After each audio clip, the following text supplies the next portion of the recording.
Lucas capítulo 11, comentario de William Mark Donald. La oración de los discípulos, capítulo 11, versículos del 1 al 4. Entre los capítulos 10 y 11 hay un intervalo de tiempo que queda cubierto por Juan capítulo 9, versículo 1 al capítulo 10, versículo 21. Versículo 1. Dice: Aconteció que estaba Jesús orando en un lugar y cuando terminó uno de sus discípulos le dijo: Señor, enséñanos a orar, como también Juan enseñó a sus discípulos. Esta es otra de las frecuentes referencias que hace Lucas a la vida de oración de nuestro Señor. Concuerda con el propósito de Lucas de presentar a Cristo como el Hijo del Hombre, siempre dependiente de Dios su Padre. Los discípulos se daban cuenta de que la oración era una fuerza real y vital en la vida de Jesús. Al oírle orar, se suscitaban en ellos también los deseos de orar, de modo que uno de sus discípulos le pidió que les enseñase a ellos a orar. No dijo, enséñanos cómo orar, sino enséñanos a orar. Sin embargo, esta petición incluye desde luego tanto el hecho en sí como el método. Versículo 2. Y les dijo: Cuando oréis, decid: Padre nuestro que estás en los cielos, santificado sea tu nombre, venga tu reino, hágase tu voluntad como en el cielo, así también en la tierra. La oración modelo que el Señor Jesús les dio en esta ocasión es algo diferente de la llamada oración del Señor en el Evangelio de Mateo. Estas diferencias tienen todo su propósito y su significado. Ninguna de ellas carece de relevancia. Primero de todo, el Señor enseñó a los discípulos a dirigirse a Dios como Padre nuestro. Esta íntima relación familiar no era conocida por los creyentes en el Antiguo Testamento. Significa sencillamente que los creyentes deben dirigirse ahora a Dios como un amante Padre Celestial. Luego se nos enseña a orar, que el nombre de Dios sea santificado. Esto expresa el anhelo del corazón del creyente, de que Él sea reverenciado, ensalzado y adorado. En la petición venga tu reino, tenemos una oración de que llegue pronto el día en que Dios abatirá las fuerzas del mal y en la persona de Cristo reinará supremo sobre la tierra, donde su voluntad se hará como en el cielo. Versículo 3. Dice: El pan nuestro de cada día, dánoslo hoy. Habiendo ante todo buscado el reino de Dios y su justicia, se enseña al peticionario a que exprese sus necesidades y deseos personales. Se presenta la constante necesidad de alimento, tanto físico como espiritual. Debemos vivir cada día en dependencia de Él, reconociéndole como la fuente de todo bien. Versículo 4. Dice: y perdónanos nuestros pecados, porque también nosotros perdonamos a todos los que nos deben, y no nos metas en tentación, mas líbranos del mal. Luego tenemos la oración para el perdón de pecados en base del hecho de que hemos mostrado un espíritu de perdón para con otros. Evidentemente, esto no hace referencia al perdón de la pena del pecado. Tal perdón se basa en la obra consumada de Cristo en el Calvario y se recibe por la sola fe. Pero aquí estamos tratando acerca de perdón paterno o gubernamental. Tras nuestra salvación, Dios nos trata como hijos.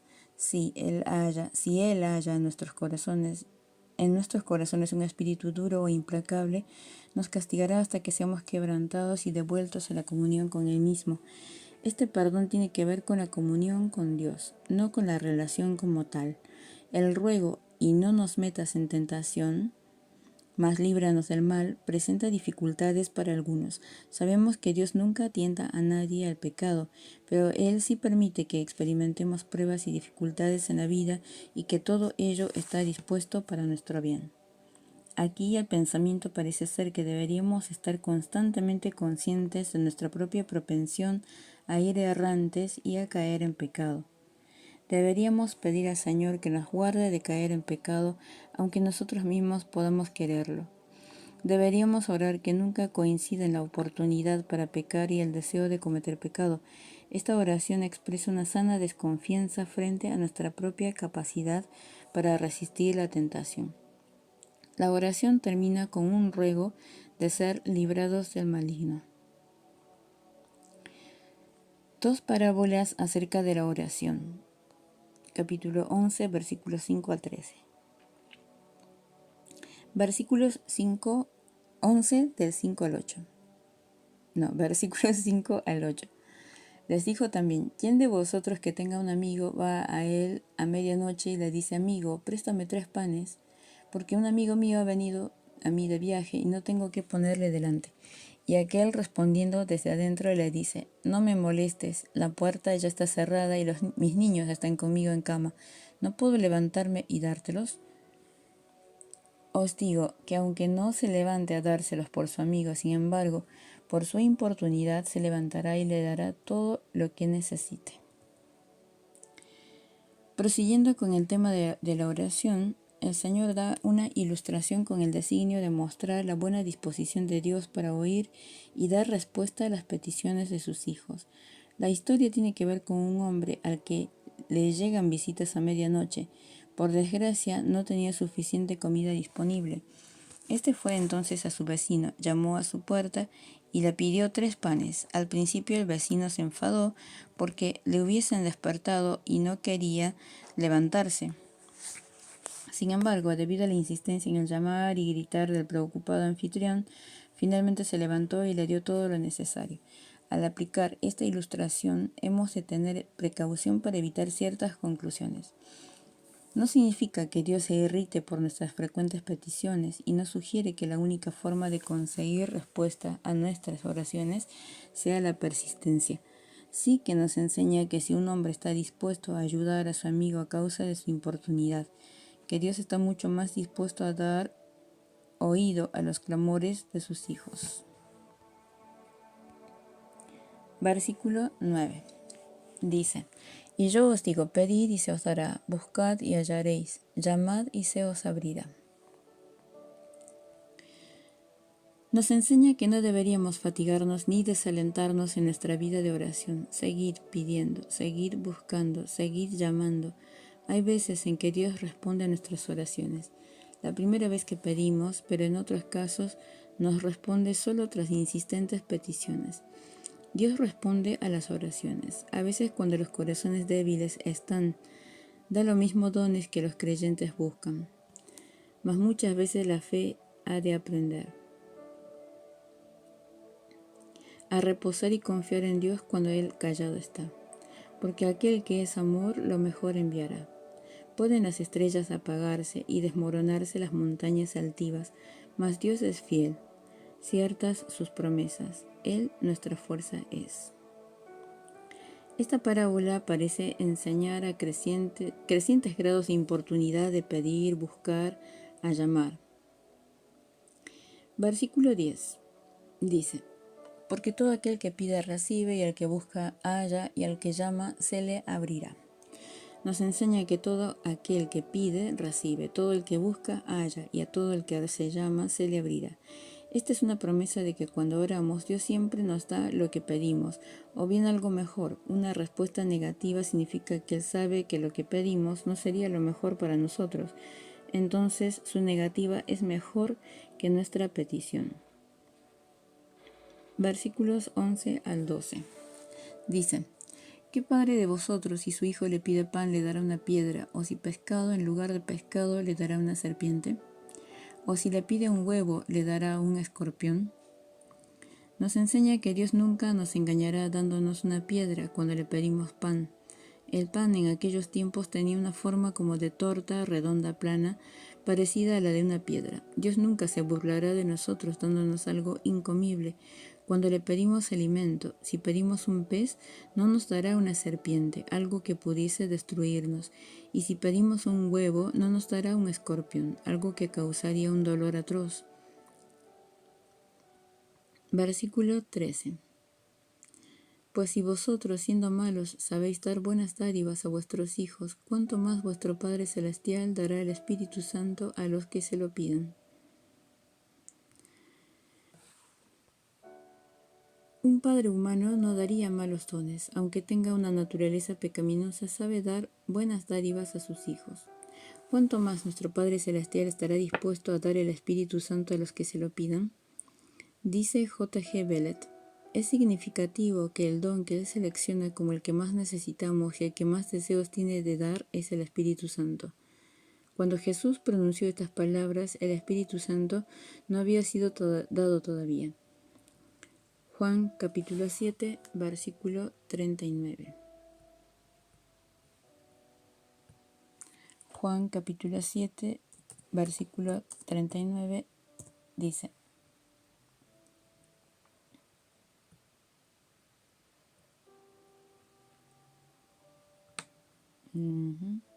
Esto dijo del Espíritu que habían de recibir los que creyesen en él, pues aún no había venido el Espíritu Santo, porque Jesús no había sido aún glorificado. No deberíamos orar hoy que el Espíritu Santo nos sea dado como persona para morar en nosotros, porque viene a morar en nosotros en el momento de nuestra conversión. Romanos capítulo 8, versículo 9.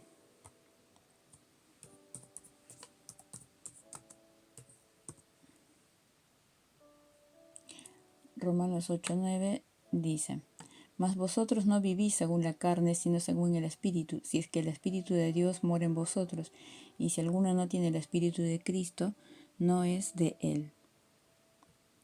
Y Efesios 1:13.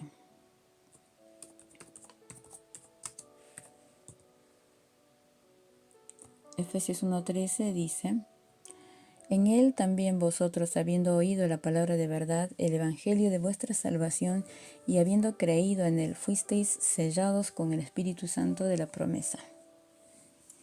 Y el versículo 14 dice que es las arras de nuestra herencia hasta la redención de la posesión adquirida para alabanza de su gloria. Pero desde luego es apropiado y necesario que oremos por el Espíritu Santo en otras formas.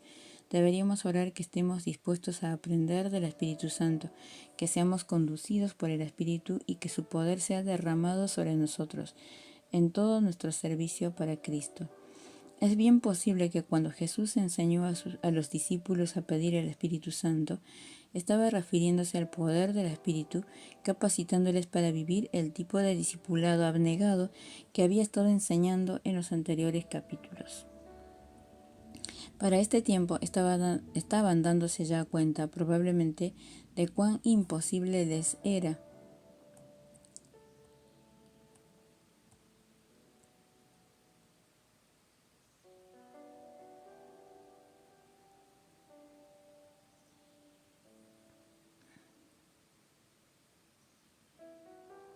Para este tiempo estaban dándose ya cuenta probablemente de cuán imposible les era cumplir el criterio del discipulado con sus propias fuerzas.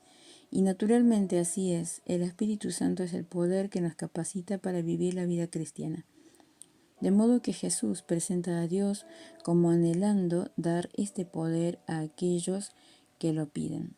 En el griego original, el versículo 13 no dice que Dios dará el Espíritu Santo, sino que dará Espíritu Santo, sin el artículo. El profesor H.B. Suete señala que cuando está presente el artículo, se refiere a la misma persona.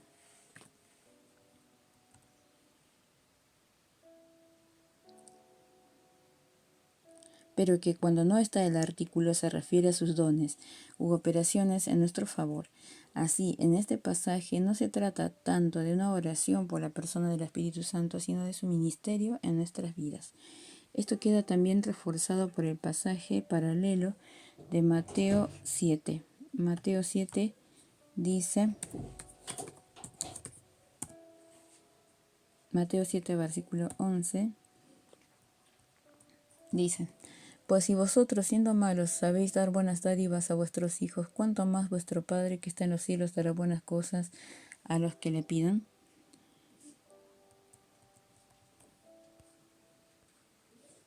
Jesús responde a sus críticos. Lucas capítulo 11, versículos 14 al 26.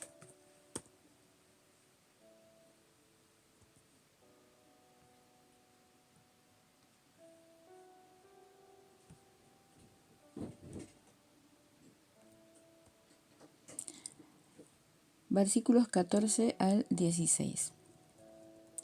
Estaba Jesús echando fuera un demonio que era mudo, y aconteció que salido el demonio, el mudo habló y la gente se maravilló. Pero algunos de ellos decían: por Beelzebú, príncipe de los demonios, echa fuera a los demonios. Otros, para tentarle, le pedían señal del cielo. Echando fuera un demonio que había hecho que su víctima fuese mudo, Jesús suscitó maravilla entre la gente. Mientras que la gente se maravilló, otros reaccionaron con mayor encono contra el Señor. La oposición adoptó dos formas distintas. Algunos de ellos le acusaban de echar los demonios por Beelzebú, príncipe de los demonios. Otros sugerían que debía hacer señal del cielo. Quizá la idea que tenían era que esto podría refutar la acusación que se había hecho contra él. Versículos 17 al 18. Mas él, conociendo los pensamientos de ellos, les dijo: todo reino dividido contra sí mismo es asolado, y una casa dividida contra sí misma cae. Y si también Satanás está dividido contra sí mismo, ¿cómo permanecerá su reino? Ya que decís que por Beelzebú echo yo fuera los demonios. La acusación de que echaba demonios porque estaba poseído por Beelzebú recibe respuesta en los versículos 17 al 26. La demanda de una señal recibe respuesta en el versículo 29. Primero, el Señor Jesús les recordó que todo reino dividido contra sí mismo es asolado, y una casa dividida contra sí misma cae. Si él era un instrumento de Satanás para echar demonios, entonces Satanás estaba luchando contra sus propios subordinados. Es ridículo creer que el diablo se opondría a sí mismo y obstruiría sus propios propósitos. Versículo 19. Dice: pues si yo echo fuera los demonios por Beelzebú, vuestros hijos, ¿por quién los echan? Por tanto, ellos serán vuestros jueces. Segundo, el Señor recordó a sus críticos que algunos de sus propios compatriotas estaban en aquel tiempo echando malos espíritus. Si él lo hacía por el poder de Satanás, la consecuencia necesaria era que ellos debían estar haciéndolo por el mismo poder. Naturalmente, los judíos nunca iban a querer admitir tal cosa, pero ¿cómo podrían negar la fuerza del argumento? El poder de echar demonios venía o bien de Dios o bien de Satanás. Tenía que ser de uno u otro origen, no podría ser de ambos. Si Jesús actuaba por el poder de Satanás, entonces los exorcistas judíos también dependían del mismo poder. Condenarle a él era condenarlos también a ellos. Versículo 20 dice: mas si por el dedo de Dios echo yo fuera los demonios, ciertamente el reino de Dios ha llegado a vosotros. La verdadera explicación es que Jesús echaba fuera los demonios por el dedo de Dios. ¿Qué significaba esto? En el relato del Evangelio de Mateo, capítulo 12, 28, leemos: pero si yo echo fuera los demonios en virtud del Espíritu de Dios, entonces es que ha llegado a vosotros el reino de Dios. De modo que concluimos que el dedo de Dios es lo mismo que el Espíritu de Dios. El hecho de que Jesús estuviese echando demonios fuera mediante el Espíritu de Dios era ciertamente una evidencia clara de que el reino de Dios había llegado a la gente de aquella generación. El reino había venido en la persona del mismo Rey. El hecho mismo de que el Señor Jesús estuviese allí obrando tales milagros era prueba clara de que el gobernante ungido de Dios había aparecido sobre el escenario de la historia.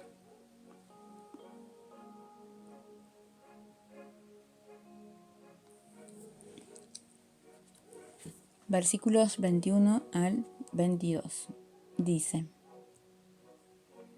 cuando el hombre fuerte armado guarda su palacio en paz, está lo que posee.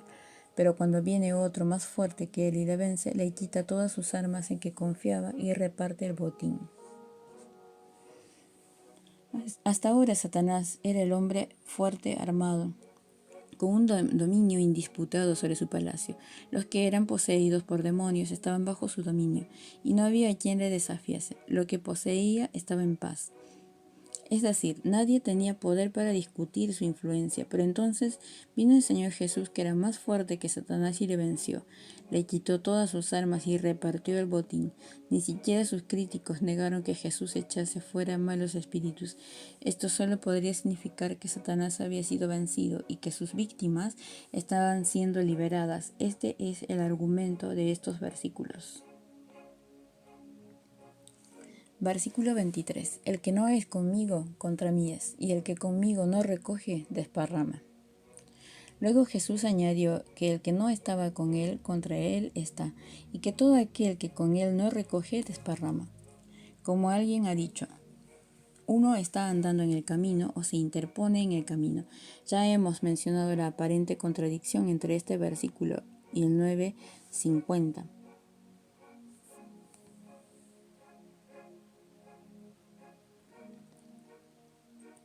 Si se trata de la persona y obra de Cristo, no puede haber neutralidad. Quien no está por Cristo está contra Él. Pero cuando se trata de servicio cristiano, los que no están contra los siervos de Cristo están por ellos. En el primer caso se trata de la cuestión de la salvación, en el segundo de la del servicio.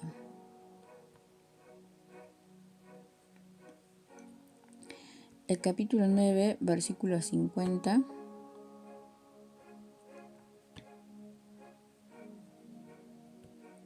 dice lo siguiente.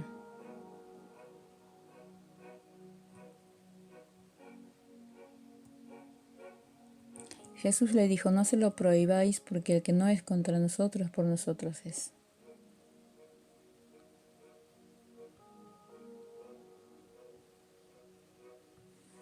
Bien. Versículos 24 al 26 dice: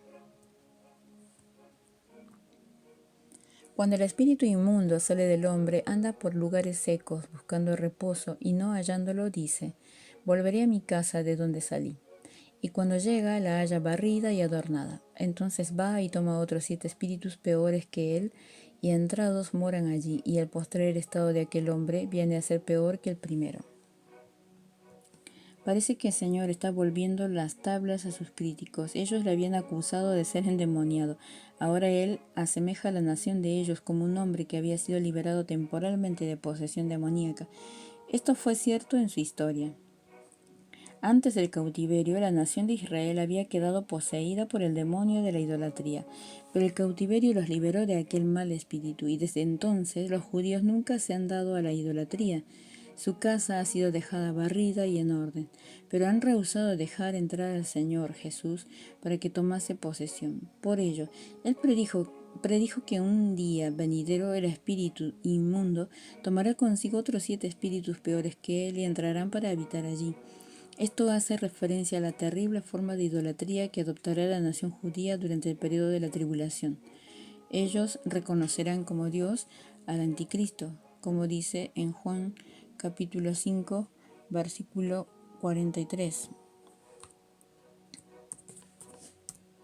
Juan capítulo 5 dice, versículo 43, dice: Yo he venido en nombre de mi Padre y no me recibís. Si otro viniera en su propio nombre, a ese recibiréis. Y el castigo por este pecado será mayor que lo que la nación haya soportado hasta el presente. Aunque esta ilustración se refiere primariamente a la historia nacional de Israel, también señala la insuficiencia de mero arrepentimiento o reforma en la vida de un individuo. No es suficiente con girar una nueva página, se ha de dar la bienvenida al Señor Jesucristo en la vida y en el corazón. En caso contrario, la vida queda abierta a la invasión de más viles formas de pecado que aquellas a las que jamás se hubiese entregado en el pasado. Más bienaventuranza que María. Versículos 27 al 28. Una cierta mujer salió de entre la multitud para saludar a Jesús con estas palabras: Bienaventurado el vientre que te llevó y los senos que te criaron. Bien, versículos 27 al 28 dice: Mientras él decía estas cosas, una mujer de entre la multitud levantó la voz y le dijo: Bienaventurado el vientre que te trajo y los senos que mamaste. Y él dijo: Antes, bienaventurados los que oyen la palabra de Dios y la guardan. Una cierta mujer salió de entre la multitud para saludar a Jesús con estas palabras: Bienaventurado el vientre que te llevó y los senos que te criaron. La contestación del Señor fue muy significativa. No negó el que María, su madre, era bienaventurada, pero fue más allá de esto y dijo que aún más importante era oír la palabra de Dios y guardarla. En otras palabras, incluso la Virgen María era más bienaventurada por creer en Cristo y seguirle que por ser su madre. La relación natural no es tan importante como la espiritual. Esto debería ser suficiente para silenciar a los que querrían hacer de María objeto de culto. Fin del capítulo.